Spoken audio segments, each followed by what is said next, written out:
लब्बैक अल्लाहुम्मा लब्बैक लब्बैक ला शरीक लक लब्बैक इन्नल हम्द one निअमत luck वल मुल्क ला शरीक लक लब्बैक अल्लाहुम्मा लब्बैक। दोस्तों, मुबारक हो उन तमाम हाजियों को जो इस वक्त हज से जो वापस आ रहे हैं। बहुत मुबारक हो। अल्लाह रब्बुल इज़्ज़त आपको बार बार अपने घर का दीदार नसीब फरमाए। मैं तमाम हाजियों का तहे दिल से इस्तकबाल करता हूँ, तहे दिल से इस्तकबाल करता हूँ। अल्लाह से दुआ करता हूँ कि अल्लाह रब्बुल इज़्ज़त बार बार आपको अपना जो दर दिखाए, अपने हबीब का जो दर दिखाए, बार बार अपने जो रोज़े पर लेकर जाए। और इसी तरह से तमाम दोस्तों से, अहबाब से गुजारिश करता हूँ कि जब ये हुज्जाज कराम हज के लिए जा रहे हैं तो उनके जो रुखसत के लिए आप जाएं कि ये वो मुबारक हस्ती है जिन्हें रब बुला रहा है। और ये वो उस पुकार के इवज़ में जा रहे हैं जो इब्राहिम अलैहिस्सलाम ने आवाज़ लगाई थी। अल्लाह ने फरमाया था अज़्ज़िन फिन्नास, लोगों में हज का ऐलान करो, यातूका रिजालन, वो पैदल आएंगे, वो दुबली पतली ऊँटनियों पर सवार होकर दूर दराज इलाकों से जो आएंगे। तो जब इब्राहिम अलैहिस्सलाम ने आवाज़ लगाई, अब आवाज़ लगाने से पहले इब्राहिम अलैहिस्सलाम ने कहा या अल्लाह, मैंने आपके घर की तामीर कर दी है, अब क्या करूं? फरमाया आवाज़ लगाओ, लोगों को बुलाओ हज के लिए। उन्होंने कहा या अल्लाह, यहाँ पर तो कोई है नहीं, कौन मेरी आवाज़ सुनेगा? फरमाया कि आवाज़ लगाना तुम्हारा काम है और इसको पहुँचाना ये मेरी जिम्मेदारी है। इब्राहिम अलैहिस्सलाम ने आवाज़ लगाई और उस वक्त फरमाया कि जो लोग आलम अरवाह में थे, जो अपने बापों की पुश्तों में थे, तो जिनकी किस्मत में अल्लाह ने हज लिखा है, उन सब ने जो है कहा लब्बैक अल्लाहुम्मा लब्बैक लब्बैक अल्लाहुम्मा लब्बैक। कहते हैं जिन्होंने जितनी मर्तबा लब्बैक अल्लाहुम्मा लब्बैक की सदा लगाई है, अल्लाह उनको उतनी मर्तबा अपने दर पर बुलाते हैं। किस कदर खुश नसीब होंगे वो लोग कि जिन्होंने जो बार बार लब्बैक कहा होगा, दम लब्बैक कहा होगा। अल्लाहु अकबर। मुबारक है वो हस्ती जो अल्लाह के घर का दीदार करके आई हुई है और जो अल्लाह के घर के दीदार को जाती है। तो लिहाजा आप जाएं उनको जो रुखसत करने के लिए। अकाबरीन का ये मामूल था कि वो उनकी जो मुशायात करते थे, उनके साथ जो चलकर जो दूर तक जो जाया करते थे और जब आते थे तो उनका जो इस्तकबाल करते थे। तो हमें भी जो उनका जो इस्तकबाल करना चाहिए, उनका जो वेलकम करना चाहिए। और अल्लाह के हबीब सल्लल्लाहु अलैहि वसल्लम ने फरमाया है कि अल हज्ज यहदिमु मा कान क़बला, कि हज जो होता है गुज़िश्ता सारे गुनाहों को जो धुल देता है, गुज़िश्ता सारे गुनाह जो उससे धुल जाते हैं। इसी तरह आप सल्लल्लाहु अलैहि वसल्लम ने फरमाया मन हज्ज लिल्लाहि फलम यरफुस वलम यफसुक रजअ कयौमिन वलदतहु उम्मुहु, कि जिसने हज किया और उसके अंदर में उसने जो है कोई फहश काम नहीं किया और इसी तरह उसने कोई फिस्क नहीं किया, गुनाह का काम नहीं किया, वो हज से ऐसे लौटता है कि जैसे कि उसकी माँ ने उसको आज ही जना हो। सुभान अल्लाह, सुभान अल्लाह। क्या मुबारक है हाजी, क्या मुबारक है हाजी। कितने बाबरकत लोग हैं वो, कितने मुबारक लोग हैं वो जिनको अल्लाह धुल कर भेज रहा है, जो अरफात के मैदान में अपने गुनाहों को धुला रहे हैं, जो तवाफ में अपने गुनाहों को धुला रहे हैं, जो सफ़ा मरवा की सही में अपने गुनाहों को धुला रहे हैं, जो बैतुल्लाह की एक एक नमाज के अंदर में अपने गुनाहों को जो धुला रहे हैं, जो लाखों लाखों नमाज का जो सवाब पा रहे हैं। एक एक नमाज पे लाखों नमाज का सवाब मिल रहा है। बैतुल्लाह के अंदर में एक नमाज अदा करना, लाखों नमाज अदा करने का जो सवाब मिलता है। और इसी तरह से एक एक नेकी लाख लाख नेकी के जो बराबर है। इसी तरह से मस्जिद नबवी के अंदर में एक नमाज का सवाब 50,000 नमाजों के जो बराबर। किस कदर खुश नसीब हैं वो लोग कि जो बैतुल्लाह का जो हज करके आए हैं। तो मेरे दोस्तों, आप हजरात से गुजारिश है कि इस्लाम की जो बुनियादी 5 अरकान है उसमें से एक अहम रुकन है हज। आप भी जो ज़रूर अल्लाह रब्बुल इज़्ज़त ने अगर आपको माल दिया, ज़रूर हज कीजिए। 3 से 4 लाख रुपए जो लगते हैं और आसानी के साथ जो आपका जो हज हो जाता है। अगर आपके पास 3 से 4 लाख रुपए है, आपके ऊपर में कर्जा नहीं है और घर के अंदर में जो इतना खर्चा है 30 से 40 दिन का जब आप वहाँ जाते हैं, इतनी रकम अगर आपके पास अगर आ जाती है तो फरमाएं कि आपके ऊपर में हज करना जो फ़र्ज़ हो जाता है। तो लिहाजा जब आपके ऊपर में हज फ़र्ज़ हो जाए, जल्द से जल्द करने की कोशिश कीजिए। ना मालूम कब आँख बंद हो जाए, ना मालूम कब मौत आ जाए और दोबारा मौका ना मिले। तो लिहाजा हर ईमान वाले के दिल के अंदर में जो तड़प होती है कि मैं अल्लाह के घर का जो हज करूँ। तो इस वक्त आप हज़रात से गुजारिश है कि हुज्जाज कराम इस वक्त वापस आ रहे हैं और अपने घरों की तरफ जो रवाना हो रहे हैं, तो आप ज़रूर जो है उनका जो इस्तकबाल करें, उनका वेलकम करें और ज़रूर जो है उनसे जाकर जो मिले और उनसे अल्लाह के हबीब सल्लल्लाहु अलैहि वसल्लम फरमाएं कि उनसे हम जो दुआ की जो दरख्वास्त करें, जब हम उनसे मिले तो उनसे मुसाफा करें और उनसे मग़फ़िरत की जो दरख्वास्त करें, क्योंकि वो गुनाहों से जो पाक साफ़ होकर जो आया है।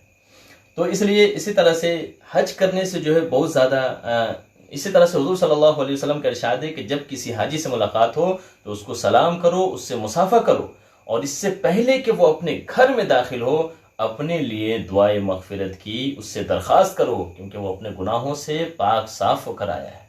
अल्लाहु अकबर, किस कदर मुबारक है हाजी, कितना मुबारक है। इसलिए मेरे दोस्तों ज़रूर जो है आप जो है इनका जो इस्तकबाल करें और इनसे जो दुआओं की जो दरख्वास्त करें। इसी तरह से हुजूर सल्लल्लाहु अलैहि वसल्लम फरमाया, बूढ़े और ज़ईफ़ लोगों का, औरतों का जिहाद जो है वो हज और उम्रा है। तो अगर आप जिहाद का सवाब हासिल करना चाहते हैं, अपने घर की मस्तूरात को सवाब हासिल करवाना चाहते हैं, तो उनके लिए जो है हज और उम्रा का जो इंतज़ाम फरमाइए। उम्रा तो आसान है, कभी भी जो आप अदा कर सकते हैं, अल्लाह ने इतना आसान कर दिया है, चंद दिनों में जो अदा हो जाता है, इसलिए ज़रूर जो है आप जाइए। इसी तरह से आप सल्लल्लाहु अलैहि वसल्लम फरमाया, फरिश्ते उन हाजियों से जो सवारी पर आते हैं फरमाया कि मुसाफा करते हैं, और जो पैदल चल कर आते हैं उनसे जो मुआनका करते हैं। तो ये वो मुबारक लोग हैं जो सवारी से गए हैं तो वो फरिश्तों से मुसाफा करके आए हैं, और जो पैदल चल कर गए हैं तो यकीनन फरिश्तों ने जो उनसे जो मुआनका किया होगा। तो ये किस कदर मुबारक लोग हैं, अल्लाह के घर को छू कर आ रहे हैं, अल्लाह के हबीब के दर को छू कर आ रहे हैं। जाइए, इन हजरात का इस्तकबाल कीजिए, वेलकम कीजिए, इनसे जो अपने हाथ को जो मिलाइए। इसी तरह से मेरे दोस्तों यहाँ पर एक बात को समझ लीजिए कि इस्लाम के बुनियादी जो है 5 चीज़ें हैं, बुनियादी 5 चीज़ें। उनमें से पहली चीज़ है ईमान है, दूसरी नमाज है, तीसरी जो ज़कात है, और चौथा जो हज है, और पांचवा जो रमज़ान का जो रोज़ा है।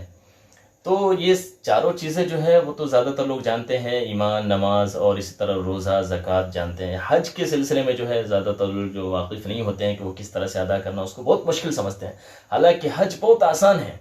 जिस वक्त आपके हज करने का इरादा हो, आप चंद दिन पहले जो है आप जो है तैयारी करें उसकी, और कोशिश करें और उसको जो खूब जो सीखें, उलमाए कराम से जो सीखें। इसी तरह से जो है आपके जब हज तरबियती कैंप लगते हैं उसके ज़रिए सीखें, किताबों के ज़रिए सीखें, और इस तरह से हज को जो उम्रे को जो सीख कर जाएं आप, और फिर देखें कि आपको हज और उम्रे का जो क्या मज़ा आता है और कितना जो है आपको जो है लुत्फ आता है वहाँ अल्लाह के घर का दीदार करने। फरमाए कि जो लोग खाने काबा को देखते हैं पहली नज़र के अंदर में जो दुआ मांगे अल्लाह कबूल करते हैं। सुभान अल्लाह, सुभान अल्लाह। इसी तरह से आप सल्लल्लाहु अलैहि वसल्लम के रोज़े का दीदार नसीब होता है। आप सल्लल्लाहु अलैहि वसल्लम फरमान, ज़ारा क़ब्री वजबत लहु शफ़ाअती, जिसने मेरे क़ब्र की ज़ियारत की उसके लिए शफ़ाअत वाजिब हो गई। सुभान अल्लाह, सुभान अल्लाह।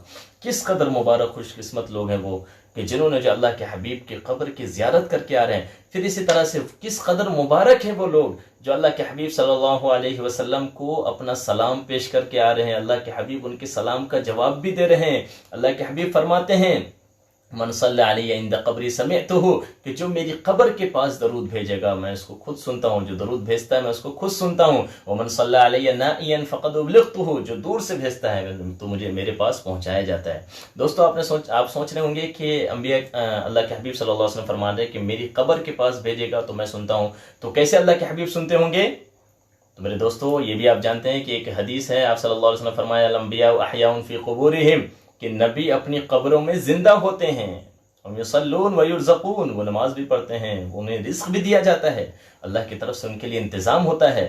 और फरमाया, इन्नल्लाह हर्रम अलल अर्ज़ि अन तअकुल अजसादल अंबिया, ज़मीन के ऊपर में अल्लाह ने हराम कर दिया है कि वो नबी के जिस्मों को खाए। तो नबी का जिस्म सलामत है, नबी अपनी कब्र में ज़िंदा है, उनके लिए नमाज का इंतज़ाम होता है, उनके लिए रिस्क का इंतज़ाम होता है, और अल्लाह के हबीब सल्लल्लाहु अलैहि वसल्लम अपनी कब्र में जो ज़िंदा है। लिहाजा जब कोई भी दरूद पढ़ेगा तो वहाँ अल्लाह के हबीब सल्लल्लाहु अलैहि वसल्लम सुनेंगे। यही वजह है कि फरमाया गया है कि जब वहाँ पर आप जा रहे हैं तो आप दरूद पढ़ें, अस्सलातु वस्सलामु अलैका या रसूल अल्लाह, अस्सलातु वस्सलामु अलैका या रसूल अल्लाह, अस्सलातु वस्सलामु अलैका या हबीब अल्लाह। इस तरह से आपको जो वहाँ दरूद व सलाम जो है पढ़ना है। तो मेरे दोस्तों किस कदर मुबारक हैं वो लोग जिन्होंने अपने दरूद व सलाम को अपनी ज़बान से वहाँ पहुँचाया और अल्लाह के हबीब की तरफ से उन्हें जवाब मिला होगा। अल्लाहु अकबर, किस कदर खुश नसीब हैं वो लोग जो जन्नत के टुकड़े के अंदर में नमाज पढ़ के आए हुए हैं। रियाजुल जन्नह फरमाए, जन्नत का एक टुकड़ा है, उस टुकड़े के अंदर में ये लोग जो है नमाज पढ़ कर आए हुए हैं। यकीनन उनका जो इस्तकबाल कीजिए, उनसे जो जाकर मिलिए और उनके लिए जो है आप उनसे जो है आप दुआ की जो दरख्वास्त कीजिए। और अगर आपको माए ज़मज़म मिलता है तो फरमाए कि ज़मज़म का पानी जिस नीयत के साथ पिया जाए, फरमाया कि उसकी वो नीयत जो पूरी होती है। लिहाजा आप जब ज़मज़म का पानी पिए तो कुछ अच्छी नीयत कर लें, इंशाअल्लाह अल्लाह रब्बुल इज़्ज़त आपकी उस नीयत को जो है पूरा कर देंगे।